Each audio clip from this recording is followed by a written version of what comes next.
coming out here after 30 years. Yeah, I ain't got nothing, but I'm gonna have something because I'm rich in personality, you know, and I'm rich in love. My family love me, and that's really all that counts. Shout out to everybody out there on Team Banky Pound, man. I appreciate the love. Bam, bam, bam, boom, boom, boom. I appreciate the support. TBP Nation, 33 years, man. We out here 33 years.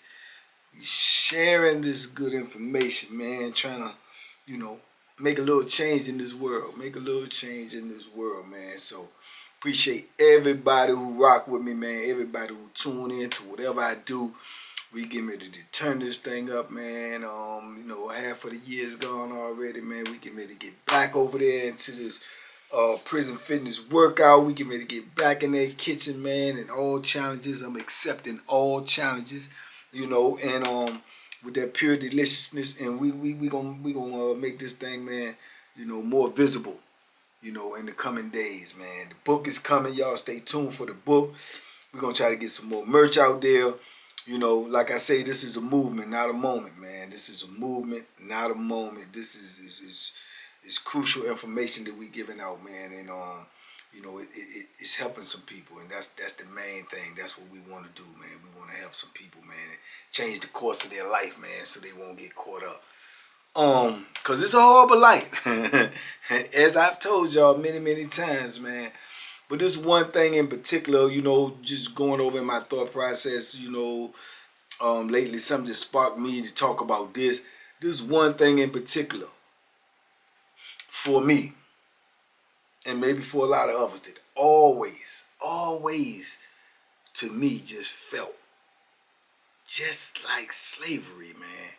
You know, being locked up, period. You know, being in chains, being, you know, confined, being, you know, treated the way you're treated, looked at the way you're looked at, talked to the way you're talked to. All of that has, you know, slavery written all over it, you know, and you know, as I told y'all in a video recently, I was saying about the 13th Amendment. You know, they said slavery was abolished except for if you have been, you know, convicted of a felony. So they're basically telling you that slavery is still legal if you are a felon, if you are incarcerated. So thus you will be treated as such. You dig? So, but this one in particular thing, man, just, you know, probably, you know, growing up and watching the things you watch and seeing the things you see, think about this. To me, I have, you know, transferred, man. Whenever I man, that's one of the things that I hated the most, you know, being locked up, man, was getting transferred, you know, and I hated it so much. And I had to really go into my thought process to figure out why I hated it so much. You know, it's obvious, but it wasn't obvious. You have to, you know, you have to verbalize it and to understand it. You have to really look at it and talk it out to get to the root of why you didn't like it so much, besides the obvious. But, man, I disliked it so much that I could be on an institution, and I have been there for a minute, and it's not the greatest institution. It's not the preferred place to be, you know what I'm saying? You know, or you heard or thinking, you know, it might be better on another institution just due to the administration, due to how they current it, what's going on, whatever the case may be. And once you done settled in, I didn't even want to leave due to the fact that I didn't want to go through the transfer process, man. I didn't want to go through it. I hated going through it. I hated it. The only time that I could honestly think of that I really look forward to a transfer was leaving Wallace Ridge. Was leaving when I was willing to go through whatever to get up off of that joint. You know, to get up off of that. But other than that, man, I hated transfers. Because when you think about slavery, man, and you think about, you know, the movies and, you know, Roots and the things that you've seen, the things that have been put forth to us, the books, the pictures, the visuals, and you always see these, you know, these slaves on the boats and stuff, and they chained to the boat, You know what I'm saying? And you got, you know, the overseers, the masters, the bosses, and walking around you like you just property, man, and you in misery and you in discomfort and you know you being fed whatever they want to feed you. You being talked to however they want to talk to you. Being treated however they choose to treat you. You know what I'm saying? The weakest, nerdiest, corniest Bama with a gun can talk to you like you just a speck of dirt on the ground because he has that confidence because you chained up, you shackled up, you defenseless, you know, you in this state where you just it's like dehumanizing, man. It's dehumanizing. And you know, you could be on there, man, you could be hungry and they just eating all this fast food and you can smell it and you know you on here, you hungry, and then they gonna end up throwing you some dry bread with a piece of old bologna on it and a bunch of little carrots, little baby carrots and a apple or something. Man, it's just a horrible situation, man. When you in that position, it makes you realize, man, how low your life has came, man, on this planet, man, and how much value they have placed on your life. You know what I'm saying? It's a horrible feeling, man, and I hated it, man. I hated it, man. I just, you know, just being in that position, you know what I'm saying? And that's after you own the bus. But look at the whole process before you even get on the bus. It's just, man, it's just crazy. Yeah, crazy, man. I mean, the whole process was crazy, man. You know, when you getting transferred, man, they first and foremost they gonna pack all your stuff up the day before that you getting transferred. They gonna let you know you getting transferred, but they gonna let you know the day before because they gonna come pack all your stuff up. That's just to make it more convenient for them. And then they gonna come get you. They might cut your phone off because they don't want you to call home and tell nobody you getting transferred. Like somebody gonna, you know, run down on the van and break you out or something, man. And that ain't gonna happen. You know what I'm saying? That ain't never happened. Did I know of dudes in this whole era ain't even built like that no more. They'll scream, "Oh, I miss my dude. Oh, that's my dude. Man, I love my miss my man. I do anything. You ain't coming to get them. They ain't coming to get you. That's for sure. So that's dead. You know what I'm saying? This ain't back in the day. You know when, you know, shout out to Seta Shakur. You know they came and got her. You know what I'm saying? But that's a whole nother story. But just people ain't built like that these days. But they do that anyway, just, you know, for precautions, or so they say. But then they gonna come get you up, man, about 3:30 in the morning. You know, take you over here. You know, put you in a position where you just sitting around waiting for nothing. You know, they're supposed to try to feed you breakfast, which ain't gonna be nothing but some garbage. You know what I'm saying? Probably boiled eggs, some dry bread, some what do they call that stuff, man? Something butter, that brown stuff, whatever that is, nothing. You know what I'm saying? And then you just sitting there, you waiting, and you know, then you gonna have to go put on handcuffs, shackles, you know what I'm saying, and then sit here and wait with all of these people, you know what I'm saying, this look like you getting ready to get on a slave ship, you know. Then they're gonna take you over there and they're gonna strip search you.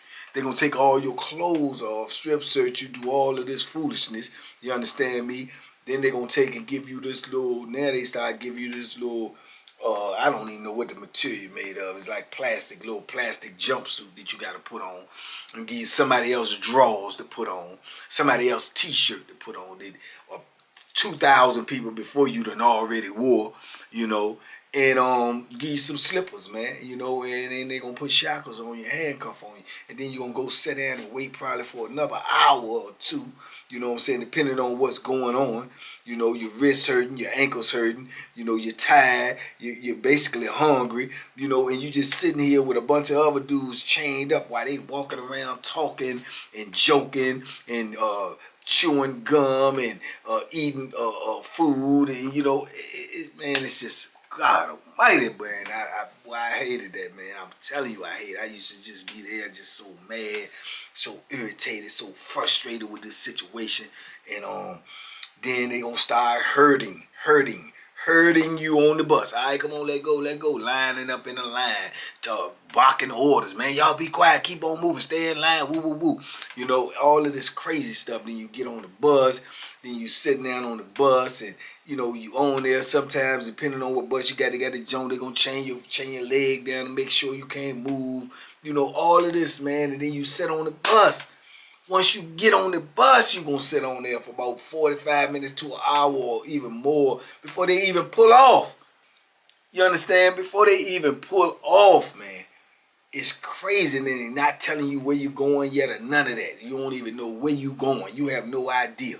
You know what I'm saying? So then when the bus take off, when the bus do finally take off, you know, depending on how far you going or where you going, then they always got to go to this one spot. They go to this one spot, the Power Town, State Farm. They go there, and when they get there, then they might start calling out names, telling you where you going, because they got all these other buses in a bus cage. So they got all of these other Jones, and they gonna start calling out your name and say, boom, you going on such bus, and then that's gonna be the point where you know what penitentiary that you going to. You know what I'm saying? Because everybody's going to Buckingham is getting on this bus. Everybody going to Southampton getting on this bus. Everybody going to Nottoway getting on this bus. So they're going to start separating. So then you're going to be here for about an hour or better. You know what I'm saying? Doing this transition. But then you getting off of the bus. You know, you hopping, your ankles is hurting, your wrist is hurting, you chained up. Then they got the porta potties out there that smell like 10,000 years of death. And that's, you got to use the bathroom. This is your only chance. You go in there, you try to use the bathroom and hold your breath at the same time. You know, you hopping around out here while they talking and lollygagging and fraternizing and all of this. And here it is, man, you chained up, you know, like a slave. You understand? Like a slave, like an animal, man. It's just dehumanizing all the way around the board, dog. It's humiliating. It's dehumanizing, man. It's it's just horrible. And then, you know, you moving around, and then they over there, you see them, like I said, their whole disposition is laughing and joking, talking to these other polices that's from other institutions, whatever, and then till they talk to you, then their whole disposition change. Yeah, woo. Hey, man, come on over here. Yeah, come on, get back, y'all, to use all of that foolishness. You understand me? So, you know, some people, you know, depending if you going up in the mountains, man, you going on about a 12, 14-hour ride. You know what I'm saying? And you ain't gonna make number like 1 to 2 stops at these trade over places, and that's the only chance you got to use the bathroom. You in there, if you get on the bus and then you've been riding there about 2 hours, you got to use the bathroom. You stuck. You understand me? Unless you Mac, the Mac man going anyway. You know what I'm saying? But other than that, man, you stuck. And I done been in that situation before where I've been caught on the bus where I had to use the bathroom bad, man. I'm talking about tell the point, man, my kidneys was hurting. And I didn't know if I was gonna end up using it, you know, by you know, just by force or not. Man, but I had to hold my bathroom for hours, man, to the point where when we got to the layover, when I got a chance to get in the bathroom, use the bathroom, it was hard for me to even use the bathroom by however your bodily functions were, because I had held it so long. You know what I'm saying? Crazy situation. Then you got 10, 15 people waiting behind you.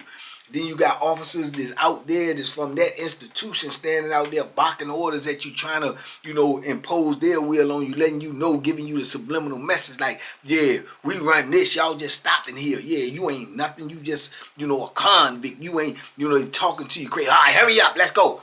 Move. We got bang on it. Come on up out there. Somebody else got to you know, oh, man, it's, woo. I'm telling you, man, it get me there, man. I can feel it. You know what I'm saying? I can feel it, you know what I'm saying? I can feel, you know, the hatred that they had for us. You know what I'm saying? That you know, for what? You know what I'm saying? You here for a job. We ain't nobody did nothing to you personally. Why the hatred? You know, why the venom in your voice? You know what I'm saying? It's because of the way they looked at us. It's like we slaves, like we just property, like we just not even human beings. You know what I'm saying? You get that feeling that comes off of them. It's in their words, it's in their tone, it's in their look. You know what I'm saying? It's in the air. And that's why I hated getting transferred, man. I hated being in those positions. Not only that, the violation. Besides everything else that I already told you about, how the process go, how they gonna, strip you, how they gonna clothe you, how they gonna have you waiting, how they gonna feed you this garbage, how they, doing all this. Also, too, they going through all of your property. You know what I'm saying? They just invading all, like you have nothing this yours. They gonna go through all your pictures, they going through all your food, all your cosmetics, they looking at your letters, they going through all your personal items that you have. Everything that you have is gonna be violated. And then that's so crazy. They doing that before it leaves off the institution. Then when you get where you're going, when you do finally get in there, they're gonna do it again. And they're going to take some stuff that they done already allowed you to purchase. They done already allowed you to buy these things, and now they're going to take them from you. You know what I'm saying? Because they said, well, we don't accept this on the institution. Well, I'm in the DOC, the Department of Corrections. The VA DOC, Virginia DOC, all of y'all is under the same sanctions. Why each different prison got different rules. You know what I'm saying? How can this prison sell me this, and then I get here and y'all say it's illegal? And y'all all up under the same umbrella. Man, it's a game. It's a business, and it's just a horrible situation to be in, man. I'm telling you, man. You have to really dig deep to stay focused, to stay, motivated. To you have to want to live, man. You have to want to live, because these people gonna give you every reason humanly possible not to want to live life no more. Trust and believe that. You gotta wanna live, man, because life is gonna be so horrible, man, and such you're gonna go through so many things, man, that you just didn't even, probably before you got locked up, that you didn't even think was humanly possible. You know what I'm saying? But now you see it and you in it, and a lot of times it's just overwhelming, man. It's overwhelming to the point where you know what I'm saying, you just feel like you hopeless. You know what I'm saying? You hopeless. This is it. This is what my life is. This is how I'm gonna be doing. Be getting chained up and be moved from here to there to everywhere. Being talked to however they want to talk to me. Treated however they want to treat me. If they want to sit down and just have a whole conversation, they can tell me sit over here, and I'm just sitting here in chains and handcuffs, wrists hurting, ankles hurting, everything hurting. Got to use the bathroom, hungry and everything, and they want to sit over here and talk about what was on TV last night, or what you doing tonight, or where you going, and you just sitting there and you can't do nothing. You can't do anything because you don't exist. You don't exist. You're not a human being. You're not a real person. It don't matter. You understand me? And they can do whatever they want to do to you if you protest, because you're already chained up, and they will do whatever they want to do to you, and they're justified. You understand me? So it's just it's a humbling situation, man. It lets you know how far you have fallen from life, man. From life, just being in these situations. You know what I'm saying? And when you think about it, you gotta look at it, and you see movies, and you see stuff like Django, and you see stuff like Roots, and you see how they, was treating slaves back in them days, man. And you say to yourself, man, this is synonymous, man. It's synonymous with that. It is. It's the same thing. It's the same thing, because what you don't do that they tell you to do, they gonna enforce it on you physically. You know what I'm saying? And it ain't nothing you can do about it. Where can you go? There's nowhere to run. There's nowhere to hide. You know what I'm saying? This is what they do. This is what they do. And when you come to that realization, man, that's when, the depression might set in. That's when you might be just overwhelmed with it and you can't see, especially if you got a whole lot of time to do. You know what I'm saying? You going through this and you experiencing this early in your bit, and you looking at your sentence, I got 40 years of this. How? You know what I'm saying? That's what you going to ask yourself. How? I barely can get through this. How? You know what I'm saying?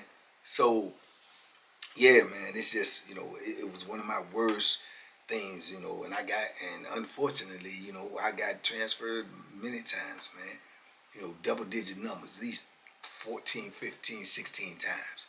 You know what I'm saying? That I had to go through this process. And some of them was worse than others. Some of them was, just bad, period. But I had some where I done got in confrontations with officers on other spots at layover stops and stuff. I remember this female major one time. She was white and racist, and just the way she looked at me. Then I had a hat on. I had a scully on, you know, and you can wear it. It's cold or whatever. You get scully on. She gonna take my scully off of my head before I went in the porta potty to use the bathroom. I mean, what can I do? I got shackles on. I got handcuffs on, and I'm chaining my waist. Don't forget now, you gotta use the bathroom like that too. They ain't taking it loose. You gotta use the bathroom like that, right? So, and you got on a jumpsuit. So you gotta manipulate getting the jumpsuit down, which all of that, man.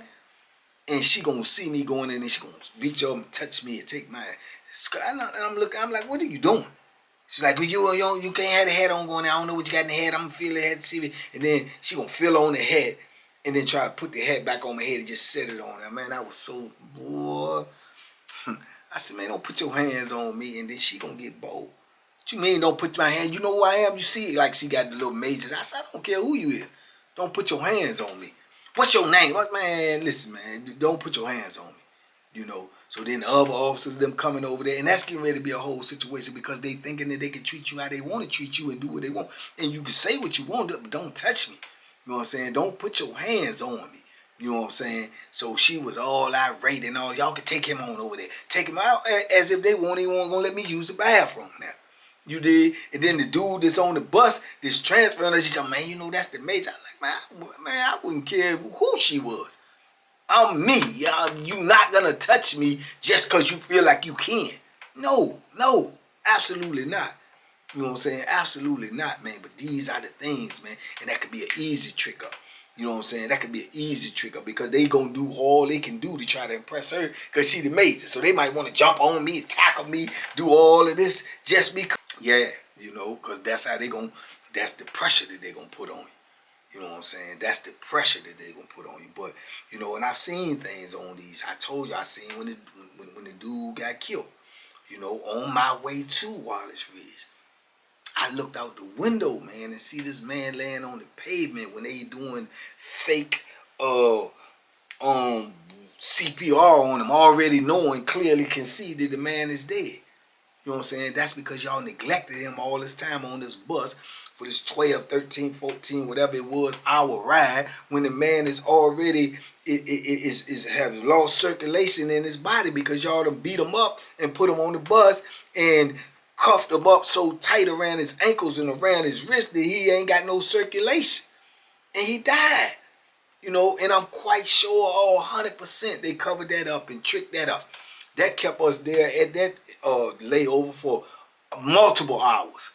Why they getting their lives straight? Why they getting their stories straight? Why they got state troopers out here? Why they got the real EMT people out here? All this fire department and everybody, man, laid on the cold concrete. 20-some years old. Dead. Life gone. Lost. See what I'm saying? And I know his family ain't get the right story. You do it. I know they did. You know what I'm saying? But it didn't matter to them. Only thing that mattered to them was to have their story straight. You know what I'm saying? Have their story straight of how this so everybody can cover everybody's back. You know what I'm saying? And why people being treated like, you know, straight animals. You know, animals. Yeah. And what they gonna call you?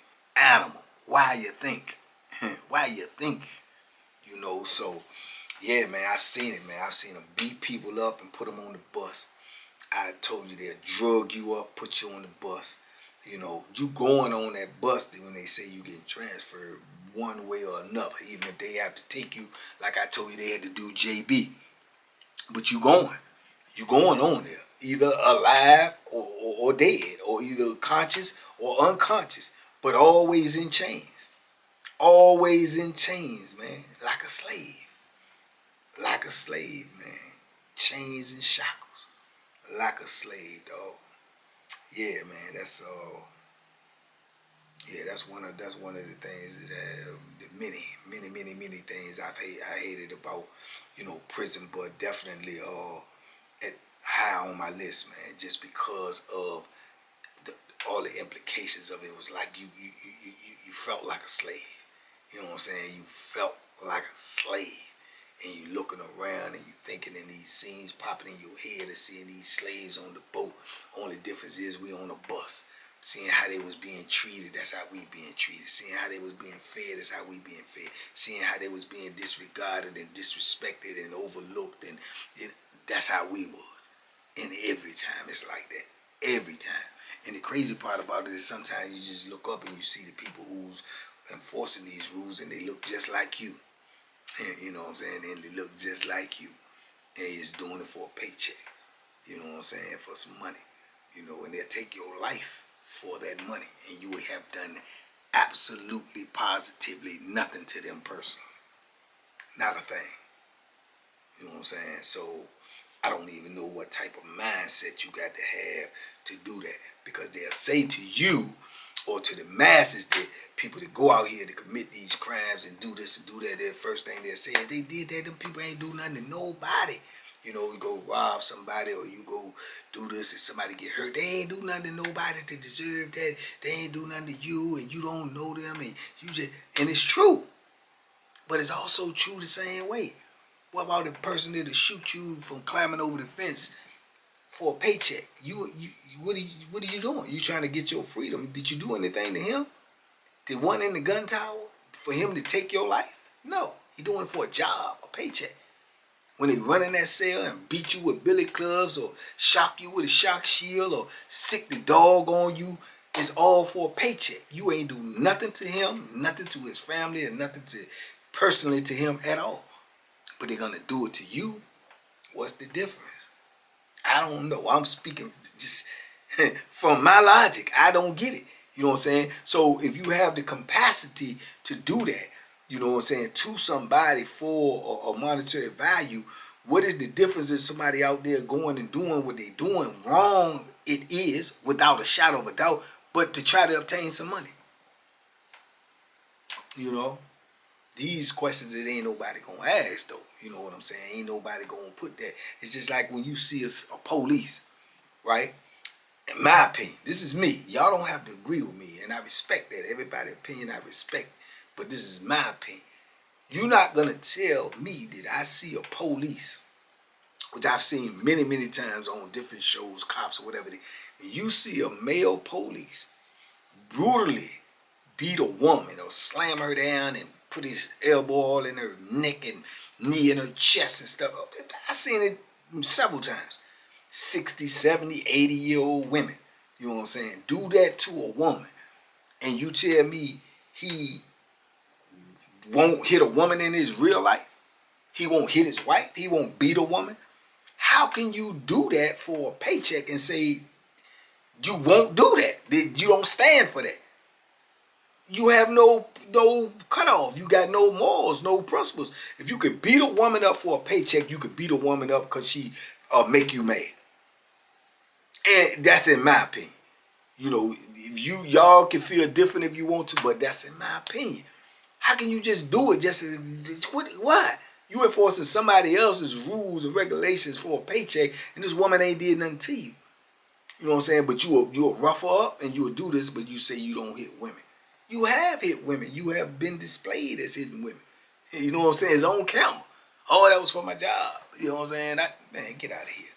You know what I'm saying? But anyway, it's just I got to get off of this video because honestly I'm getting frustrated because I'm telling you, man, it's just the hypocrisy in the whole system, man, and the way it is and the way, you know, people, you know, get caught up, man. This is why I preach so much, man, for you young kings and queens, man. Do not fall for this, man.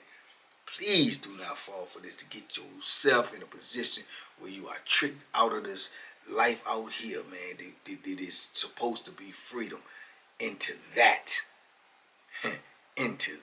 my dude, my queens, my king. Don't do it, man. I'm telling you, it is horrible. You understand me? And you do not want no parts of it, man. So just be mindful, man. Be mindful no matter how hard it is out here, no matter how rough it gets sometimes. Just be mindful. There's something worse waiting for you. it's something worse waiting for you, man. And they welcome you there. They want you there. Because that's how they eat. They make their living off of your misery, off of your pain, off of your mistakes. People make their living off. That is their livelihood. So be mindful of that, man, as you move out here in this free world. Man, y'all talk to me in the comments. Y'all probably gonna have something to say, you know, and I respect that, and you know, just be respectful. But talk to me, man. But like I say, man, it's a blessing in every lesson, man. And the blessing is, man, if you do have to endure something like this, if you do have to go through these type of times, man, you know, and you are fortunate enough and blessed enough to survive, man, be a voice to warn others, to educate others. You know what I'm saying? So won't nobody else have to do it. Even if you can make one person change their course from not having to go through it, man, you've done some community service, man. You know, so you know that's a blessing, man. If you can survive it, you're blessed, man. Believe it. Because a lot of people don't. You know what I'm saying? A lot of them don't. But anyway, man, y'all talk to me in the comments. I talk back. Sorry if I was rambling. Sorry if I got caught up. But I am who I am, and I gotta speak it how I feel it and how it comes out, man. I don't practice these videos before I do them. I just get on here and say what it is, you know. So salute TBP Nation, stand up, man. We out here, man. We gonna keep on rolling, man. Can't stop, won't stop, man. Y'all be safe, be smart, make good decisions, man. And boom, boom, boom, boom, boom. Duck them hooks, man. Duck them penitentiaries, man. They treating us like slaves. Bam.